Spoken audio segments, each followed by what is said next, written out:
Hello, welcome to How to Play Skylines, a game for 2 to 4 players.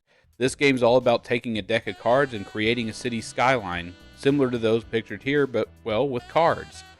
So, what you're going to have is you're going to have a 54 deck card deck.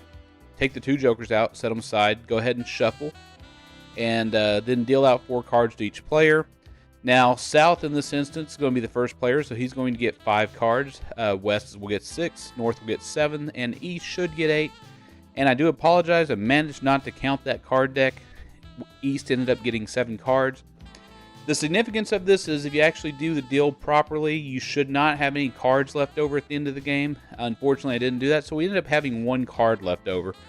And then you're going to take the deck and deal out 3 cards for the first stack, 2 cards for the second, and 1 card for the third stack.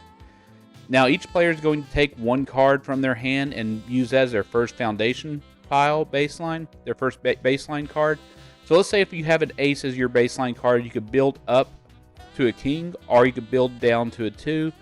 The card has to either be the same rank, and that limits you to a maximum height of 4, or 1 plus or minus. Now, you can't build on that set of 4. That's not allowed. It has to be plus or minus if building in ascending or descending order. And any card next to that on the baseline must be plus or minus 1. Now, if you build the first stack in descending order, if you go ace 2, the stack over to the left will also need to be built in descending order.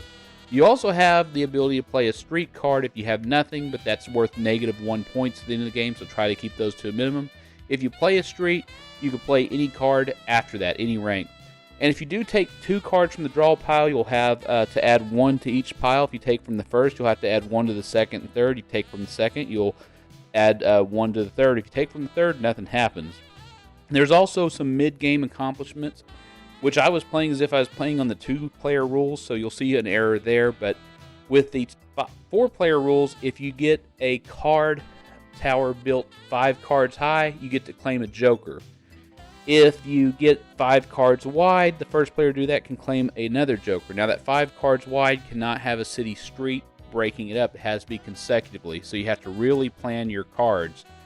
So right now we've seen player 1 manage to build a joker on top of the queen, so he's building in descending order. So the stack next to that queen will have to start with a jack, and it will go to a jack 10, and whereas the stack on the right will go queen jack 10. So basically, both towers will have to be built in descending order. Now, if they built in ascending order, the tower next to it would also have to be built in ascending order, unless the player only wanted to build it to 1 high. So if he had the cards to build a tower next to it in ascending order, that's perfectly allowed.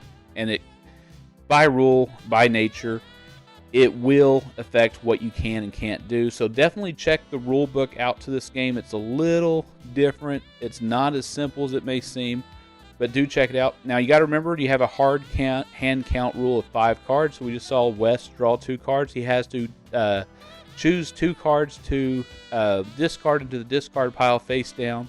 That way he can be back at 5 before anybody else can play their turn. Now, you can play multiple cards at once if you have them. And so that's just your 2 options, is to either build or draw cards. Now, once you have absolutely no plays left, you can pass the rest of your turns until the end of the game. And of course, the game ends when everybody passes, and that's when we'll go into the scoring phase. But I would say definitely read the rules to this one a little bit. Make sure you understand it.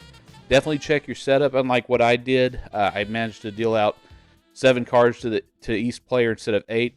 Mathematically, it makes it work out to where you don't have any leftover cards at the end of the game, so it actually works out much better. Overall, this game, playing in a 2-player mode, it didn't really strike us as something that we particularly enjoyed.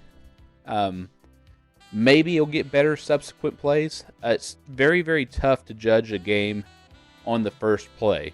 You're still trying to figure out the rules. You're not confident with it. This game, of course, had some play testers, so it's had some quality assurance. It comes to us from Board Game Geek. The file for the rules will be on that website, so if you don't have an account there, you might not be able to see it.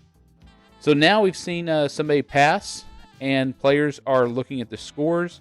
We see the North player has managed to win, And like always, if you want to play this card game out in public, come to the subreddit Card Game Meetups. We also have in the description, if you click on it, all the pertinent information, every video channel, and how to get to a direct link to Card Game Meetups. We also have a direct link that doesn't expire to a Discord server where people talk about card games and what they played this week, what they're exploring. And also check out these content creators, Gather Together Games, Hogwash Gaming. Of course, Learn Tarot Card Games is the premier source for a tarot deck game. Matthew Newman Solitaire, he does some wonderful solitaire videos. Sometimes we cover the same stuff.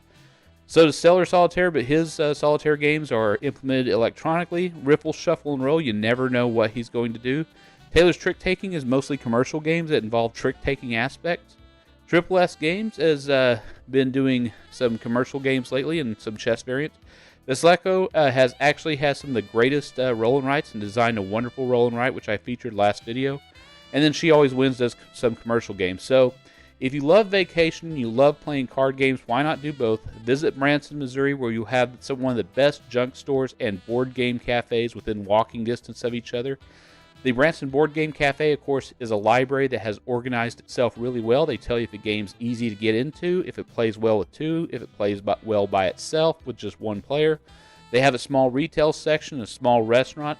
So do check out Board Game Cafe in Branson, Missouri. It is definitely worth a day in your trip to go down there, play some games.